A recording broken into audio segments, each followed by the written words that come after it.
Notre invité aujourd'hui est le docteur Fanny Jacques, psychiatre. Merci d'être avec nous dans le 12-45. Alors, ce confinement est une épreuve psychologique. Comment la traverser au mieux?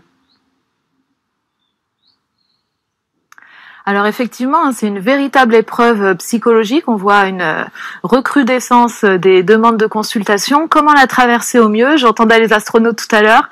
1, se fixer des objectifs, des missions, aussi petites soient-elles. 2, maintenir un agenda tout comme on a un agenda dans notre vie quotidienne.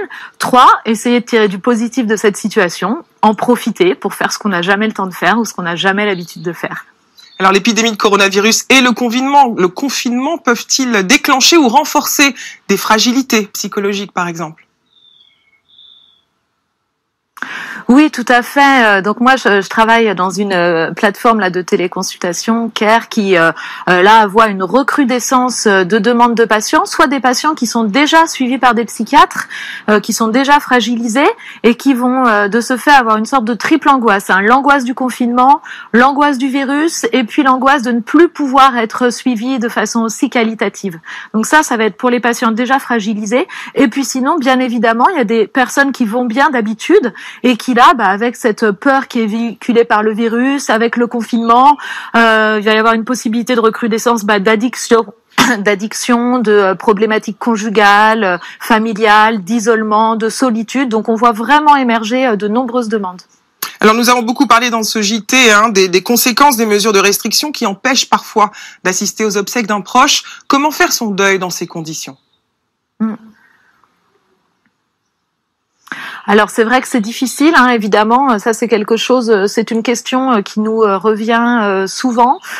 Comment faire son deuil? Bien évidemment en prévoyant plus tard une cérémonie en commémoration du défunt, une fois que le confinement sera arrêté.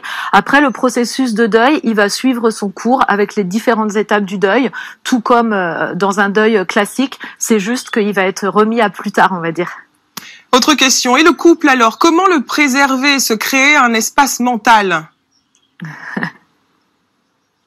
Oui, tout à fait, c'est une bonne question qui hante nombre d'entre nous. Difficile d'un seul coup d'un seul de se retrouver 24 heures sur 24 avec son conjoint.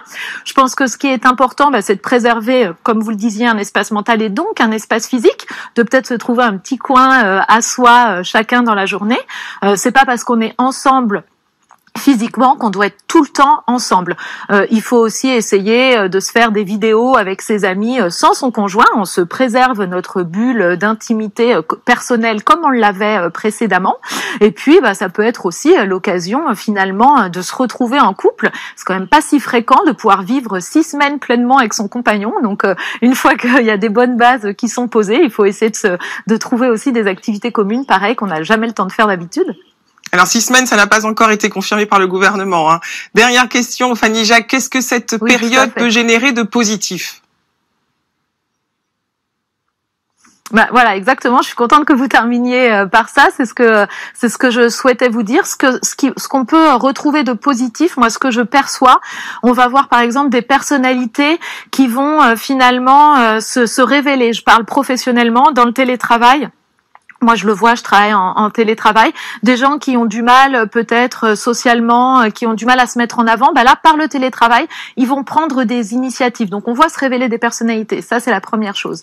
L'autre chose positive, c'est de retrouver son conjoint, ses enfants, sa famille, ses amis. Tout le monde est chez soi. Donc, évidemment, on peut se parler tous ensemble, communiquer. Moi, j'ai jamais autant communiqué avec mon entourage que depuis ce confinement. Et puis, la dernière chose positive, c'est de prendre le temps enfin de se poser, de réfléchir à nous, à nos projets, au sens que l'on souhaite donner à notre vie, à nos valeurs, et puis également la baisse de la pollution, vous en parliez tout à l'heure. Merci beaucoup Fanny Jacques d'avoir été avec nous.